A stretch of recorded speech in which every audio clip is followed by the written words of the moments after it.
hago todo, pero claro. Hay que hablar con Yago, tío.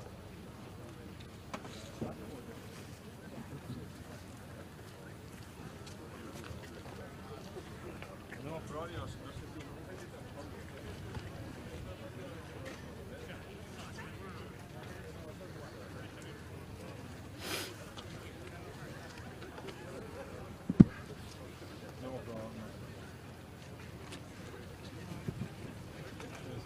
Ahí, increíble, tío. No nos da tiempo. No, ya sabes, grabar lo que podéis, ya están ayudando. Como no es de la comunidad, tenemos un problema, ¿eh? No hemos podido checar los audios. Sí, estamos arriba, ¿no? Ya vamos, estamos mal al mismo.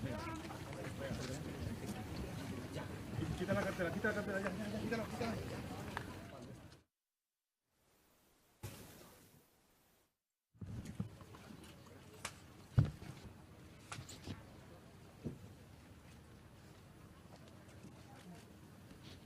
Labdien visiem! Esiet sveicināti preses konferencē, kas veltīta NATO ģenerāla sekretāra, Kanādas un Spānijas premjerministru vizītē Latvijā, tā skaitā arī Ādažu militārajā bāzē, kur šobrīd atrodamies. Sākam preses konferenci. Lūdzu vārds Latvijas ministru prezidentam Krišjānim Kariņam. Paldies! Labdien visiem! Putina karš Ukrainā ir saliedējis NATO partneris.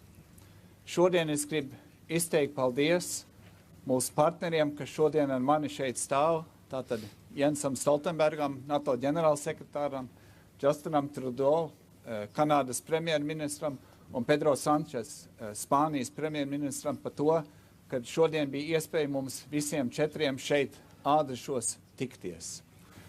Runā par to, ka NATO ir jāstiprina austrumu flanks, un šodien es varu teikt, ka mēs redzam, ka šis darbs jau notiek. Tas notiek pateicoties tam, kad Kanāda ir jau pieņēmusi lēmumu un stiprina savu karavīru un tehniku klātbūtni tepat Latvijā.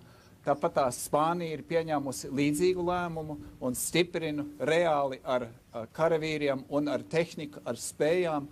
Tātad Latvijas karaspēks, Latvijas karavīri ir stiprināti pastāvīgi ar 10 vēl citiem NATO sabiedrotajiem, un vēl, kā mēs zinām, šobrīd Latvijā vēl ir papildus 11.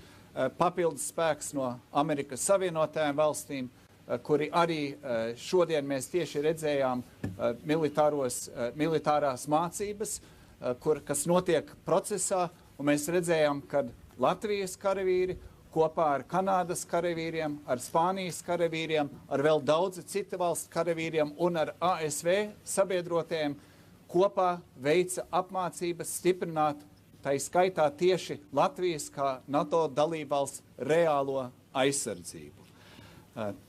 Mēs esam salīdzinoši maza valsts, bet mēs esam daļa no pasaules lielākās un spēcīgākās militārās alianses, kur mēs, saliekot plec pie pleca, esam nepārvarami. Bet šeit jāatgādina, ka mēs, Latvija, neesam tikai drošības patērētāji. Mēs reāli ieguldam un ieguldīsim arī savas valsts aizsardzībā. Mēs jau ieguldām vairāk kā 2%, un valdība jau ir pieņēmusi lēmumu ieguldīt 2,5%. Tātad mēs darīsim visu, lai uzlabotu savas reālās kaujas spējas, protams, arī mūsu spējas uzņemt un sadarboties ar aizvien lielāku skaitu citu NATO valstu karavīriem. Vēlreiz paldies jums visiem, Jens, Justin, Pedro, par jūsu klātbūtni un, protams, par to, ko arī jūsu valsts reāli dara, lai stiprinātu ne tikai NATO kā tādu, bet konkrēti arī Latvijas drošību. Paldies! Paldies! Lūdzu vārds NATO ģenerālsekretāram Jensam Stoltenbergam. Prime Minister Kariņš, Prime Minister Trudeau, Prime Minister Sánchez, der Krišjānis, der Justin, there, Pedro. It's great to be together with all of you here today. This demonstrates really NATO solidarity, that we stand together, facing a critical moment for our security caused by the brutal invasion of Russia of a peaceful country in Europe, Ukraine. President Putin's war on Ukraine has shattered peace in Europe. It has shaken the international order, and it continues to take devastating toll on the Ukrainian people.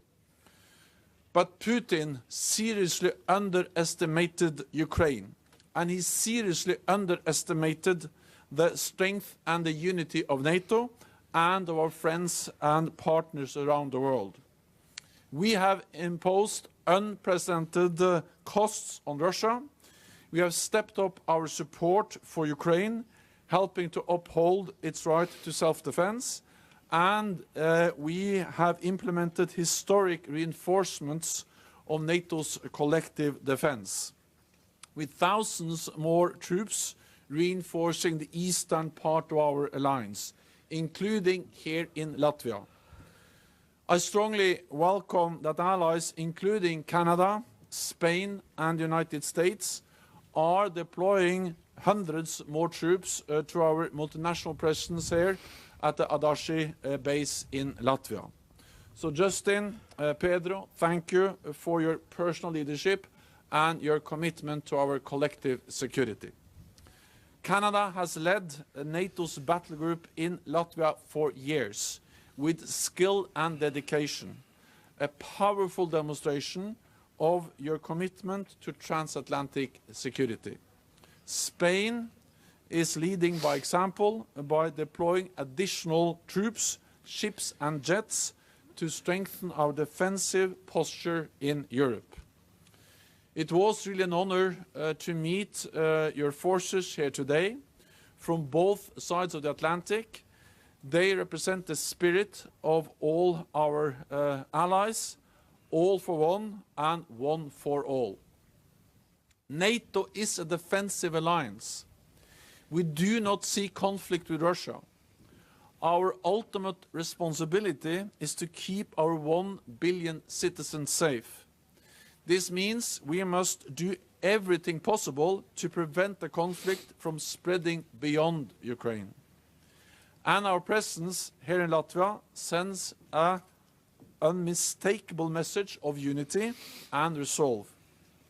Our commitment to Article 5 of the Washington Treaty is absolute, and we will do whatever it takes to protect and defend all allies. So Krišjānis, Justin and Pedro, at this dangerous moment for our security, we stand united for our people and our values. Europe and North America together in NATO. Thank you. Paldies. Lūdzu vārds Kanādas premjerministram Justinam Trudeau. Bonjour tout le monde. Je suis très heureux d'être ici avec vous aujourd'hui. I'd like to first thank Prime Minister Kariņš. Thank you so much for your warm welcome. As well, we continue to strengthen the relationship between Canada and Latvia. Prime Minister Sánchez, Pedro, it's good to see you. I know how important the contribution of Spain is to the success of the mission here. NATO Secretary General Stoltenberg, thank you, Jens, for being with us today. It's extremely important. NATO truly is multinational. It was absolutely amazing to see the culminating military exercise of our troops from different nations, including those of Canada, Latvia, and Spain, training together. It was great to be here, and I'm also very happy to be joined today by Minister Anand, our Minister of National Defence, and the Chief of Defence Staff, General Eyre. We had a very productive day today. On top of my different bilateral meetings with Krišjānis, Prime Minister Kariņš, Prime Minister Sánchez, and NATO Secretary General Stoltenberg, I also met with President Levits of Latvia to discuss Ukraine and a broad range of topics. In addition, this morning, Krišjānis was able to organize that we were joined virtually by the Prime Minister of Estonia, Kaja Kallas, and the Prime Minister of Lithuania, Ingrida Šimonytė. We agreed to deepen the partnership between Canada and the Baltic countries, especially at this time of uncertainty. Ici au camp à Dazy, J'ai aussi eu la chance de rencontrer plusieurs membres des forces armées canadiennes et des autres pays de l'OTAN. Je les ai remerciés personnellement pour leur travail remarquable et leur professionnalisme. Last month, Canada announced the deployment of up to 460 members of the Canadian Armed Forces to NATO through Operation Reassurance. This announcement includes more troops here in Latvia, as well as the deployment of an additional frigate and maritime patrol aircraft. A total of 540 CAF personnel are now deployed here in Latvia, and approximately 130 more will join in the coming weeks. Well, today, I can further announce an early, multi-year renewal of Operation Reassurance to support NATO in Central and Eastern Europe. This mission was set to expire next year, and in light of the situation in Europe, we decided to renew it ahead of schedule. Operation Reassurance is the CAF support to NATO's assurance and deterrence measures. The troops here are not only defending Latvia or Eastern Europe, they're defending all NATO allies, including Canada. They're defending our freedom and our security. That's why this work is so important, especially in the face of continued Russian aggression. Aujourd'hui, je peux annoncer que le Canada va renouveler l'opération Réassurance pour plusieurs années afin de soutenir l'OTAN, en particulier sur le flanc Est. On va continuer d'être là pour défendre la démocratie en Europe et partout dans le monde. Demain, je serai à Berlin, où je vais entre autres rencontrer le chancelier Scholz. Et merci encore à nos forces de nous accueillir aujourd'hui. Today, in particular, during International Women's Day, I want to thank all the brave women who serve in the Canadian Armed Forces for their outstanding work, and all the women who serve in armed forces around the world. Canada will continue to be an ally and partner to help defend our shared values, and we will continue to be there for Ukraine. And now I'd like to turn the mic over to Canada's Minister of National Defence, Anita Anand. Anita.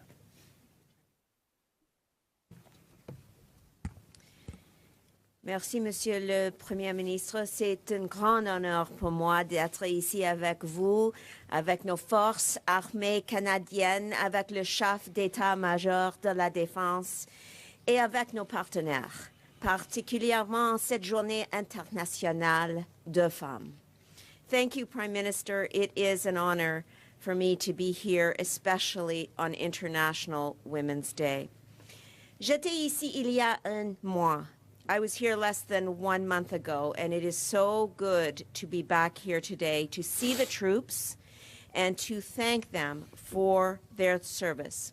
My visit in early February and a number of engagements thereafter, including the recent NATO Defense Ministers meeting in Brussels, made clear that operations like Operation Reassurance represent the very best that NATO has to offer. This is the message that I hear in every meeting and continue to hear. In response to this message and to Putin's further aggression, we announced on February 22nd up to 460 more troops to NATO through Operation Reassurance, on top of the 500 already here, and the deployment of, as the Prime Minister mentioned, an additional frigate and a maritime patrol aircraft to reinforce NATO's eastern flank. Now, as the Prime Minister just announced, we are going even further. Today, we are renewing our support by extending Operation Reassurance mission 1 year ahead of time. This announcement reflects our deep commitment to the long-term security, stability, and interoperability of the NATO alliance. J'aimerais remercier nos forces armées canadiennes pour leur dévouement et de continuer de l'engagement du Canada en Lettonie pour le flanc de l'Est de l'OTAN et pour la sécurité, la dissuasion et la stabilité mondiale. I want to conclude by expressing my gratitude to our Canadian Armed Forces by continuing to put service before self and for continuing Canada's enduring commitment to Latvia, to NATO's eastern flank, and to our collective security at home and abroad. And I extend this appreciation to all who serve and who are here today. Thank you. Merci. Baldias. I now am happy to pass the mic over to Prime Minister Sánchez. Thank you. Thank you very Muchas gracias, ministra. Amigos, como dijo el primer ministro Trudeau, hoy, 8 de marzo, debería de haber sido un gran día de celebración para mujeres y niñas, pero desgraciadamente tienen que huir de su país por una agresión brutal para salvar las vidas o para defenderlas. Les aseguramos que estamos a su lado. Quiero dar las gracias al presidente y al primer ministro de Letonia por haber organizado esta visita. Me complace mucho compartirla con mi amigo, el primer ministro y amigo Justin Trudeau, cuyo país comanda este batallón multinacional, y con el secretario general de la OTAN, Jens Stoltenbergn.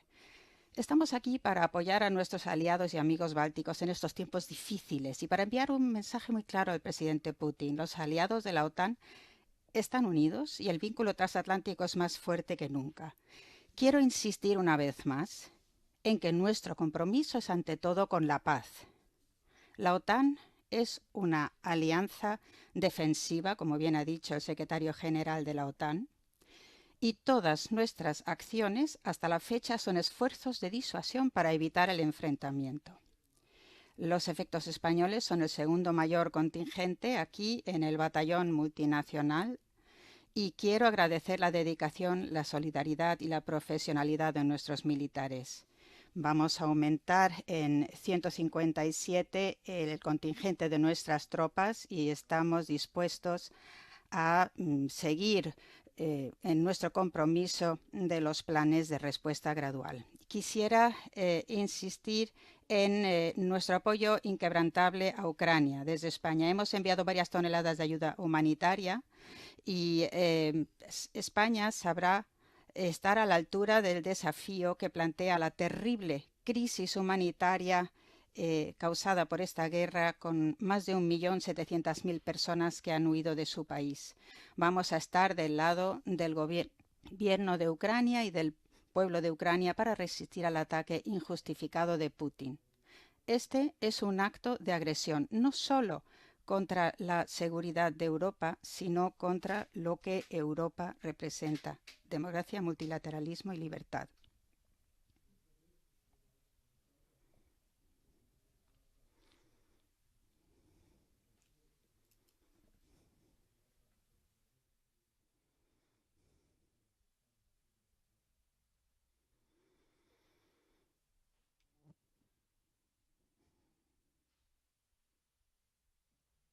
Lūdzu. Good afternoon, gentlemen. Murray Brewster with CBC News. Prime Minister Trudeau, allies have been shipping to Ukraine anti-aircraft weapons and anti-tank weapons. Canada has sent anti-tank weapons. Both of those capabilities are in short supply in the Canadian military. The Canadian Army does not have a dedicated surface-to-air defense system. Will your government commit to an urgent procurement to cover those capability gaps?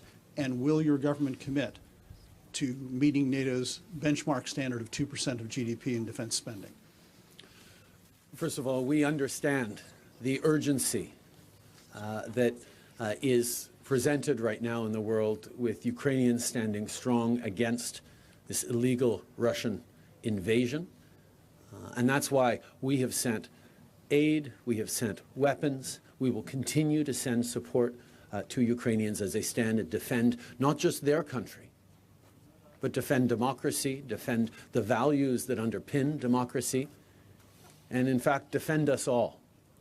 Those weapons are much more useful right now and in the coming weeks in the hands of Ukrainian soldiers fighting for their lives than they would be in Canadian hands. But of course, we need to make sure we replace those weapons rapidly, and that we continue to invest in the equipment that leads our armed forces to be able to continue to contribute not just in places like here in Latvia, but everywhere around the world where we are called on to do.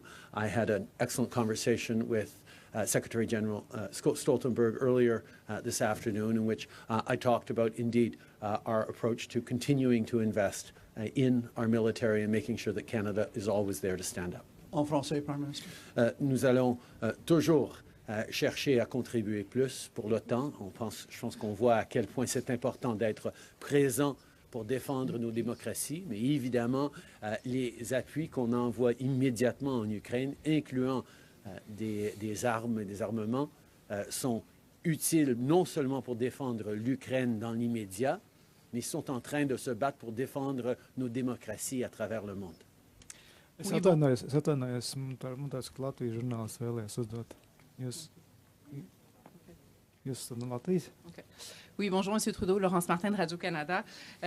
La Russie a réactivé plusieurs de ses bases de la guerre froide en Arctique. Et récemment, ils ont aussi fait des exercices militaires dans la région. Bon, vous annoncez aujourd'hui un prolongement de la mission ici en Lettonie, mais en Arctique, est-ce que vous pensez qu'on est vulnérable? Et est-ce que vous allez renforcer notre présence militaire là-bas? Ça fait plusieurs années qu'on est en train d'investir dans notre présence militaire partout dans le monde, mais particulièrement aussi dans l'Arctique. Mais sur ce point-là, ça me ferait grand plaisir de passer la parole à notre ministre de la Défense qui peut en dire plus. Okay. Es atvainojos. Merci beaucoup, Monsieur le Premier ministre. Bien sûr, la souveraineté, la protection de notre Arctique, c'est très important pour nous. Premièrement, nous avons déjà signé un contrat avec NASA Corporation pour le North Warning System. Ça, c'est 600 millions de dollars.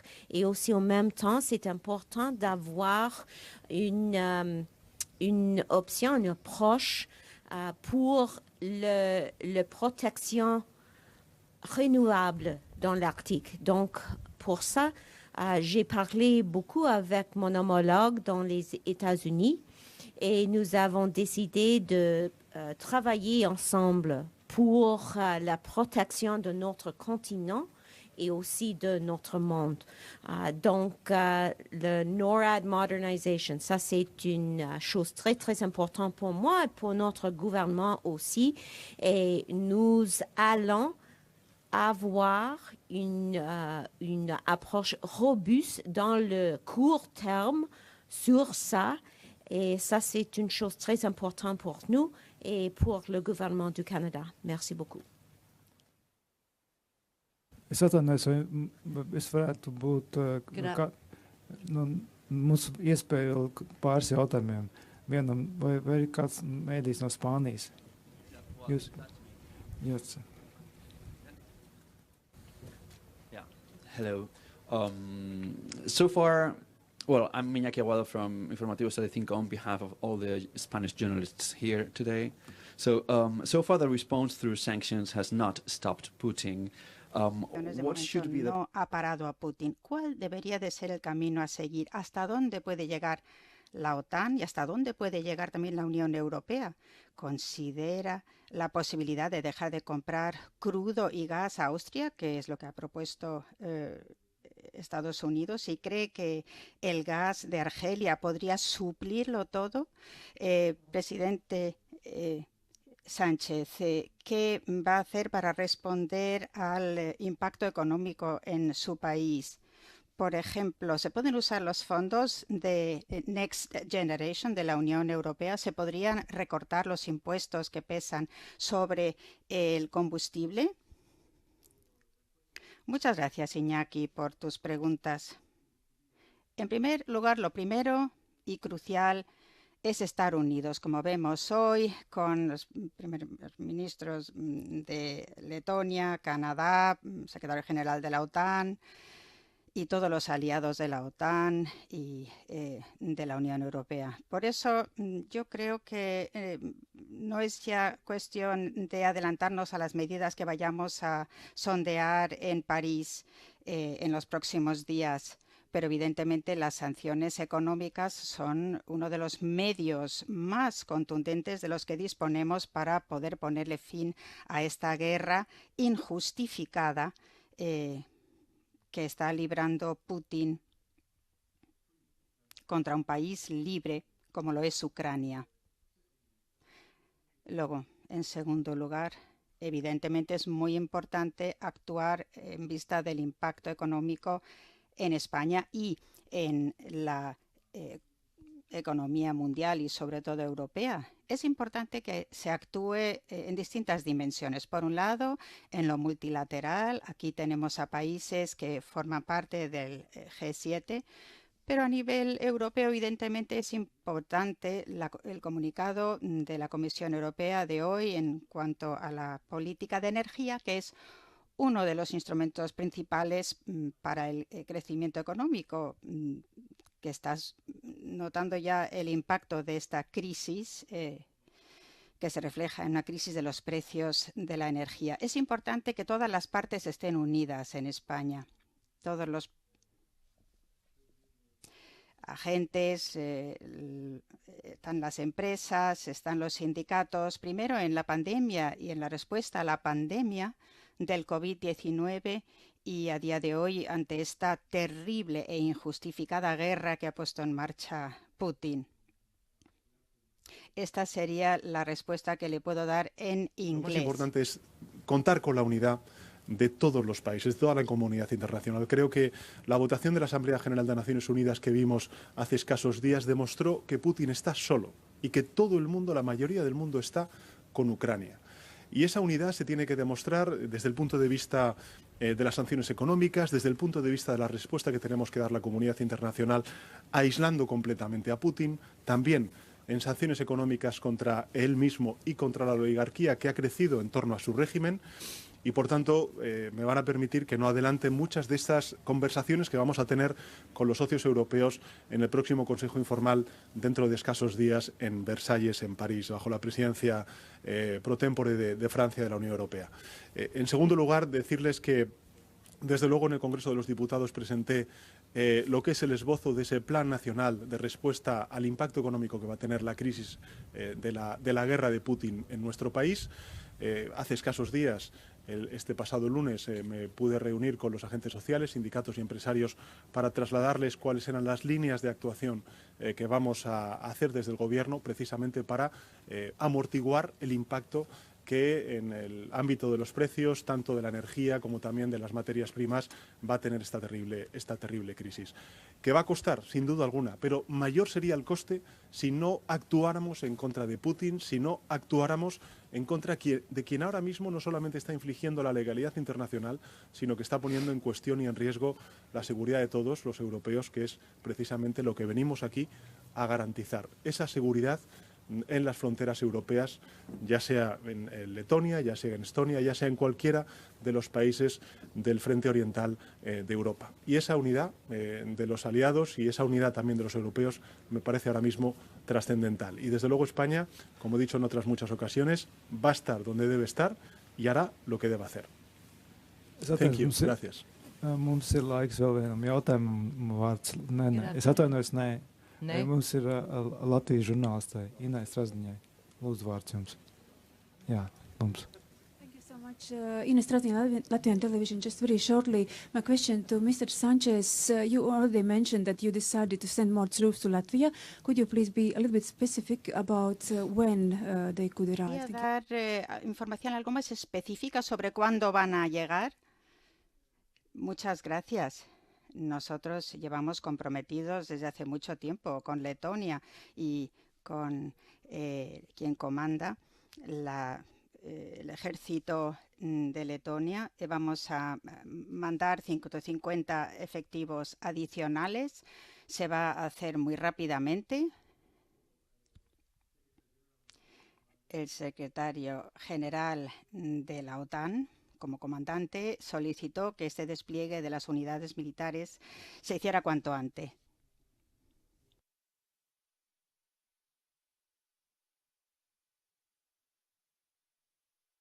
Vladimir Putin encroached on even 1 centimeter of NATO territory, and Mr. Trudeau, would you be willing to go to war?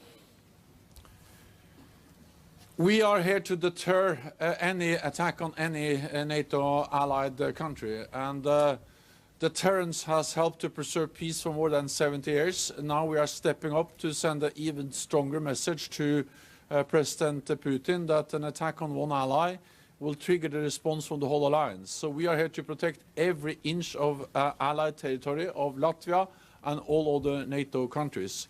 And the purpose of that deterrence is not to provoke a war, but it is to prevent the war, it is to preserve peace.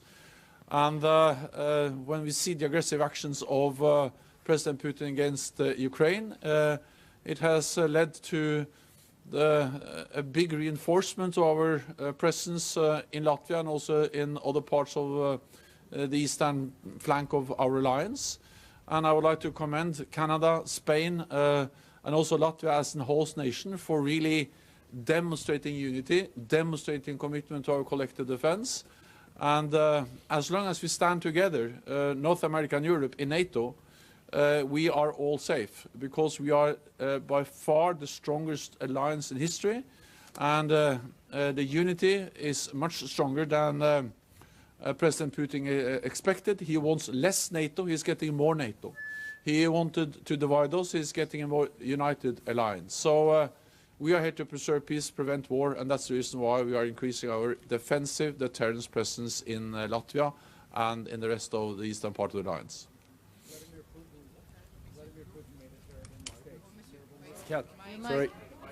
Vladimir Putin made a fundamental miscalculation. He thought Ukraine was weak, and he thought NATO was divided. He's been shown how wrong he is. Ukrainians are strong and courageous and standing up to defend their land. And NATO has never been more united and determined than we are now. And I know I can speak for all NATO members when I say we will all abide by Article 5. En français, s'il vous plaît. Je peux vous dire que Vladimir Poutine a fait une grave erreur en pensant que les Ukrainiens étaient faibles et que l'OTAN était divisée. Il a vu qu'au contraire, l'Ukraine est très forte et se bat avec un courage incroyable et inspirant. Et il voit aussi que l'OTAN est plus unie que jamais et déterminée à démontrer cette unité à tous les jours.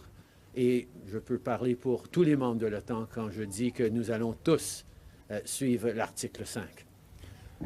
Paldies, mums laiks ir beidzies. Paldies visiem par dalību, preskonferenci noslēgusies.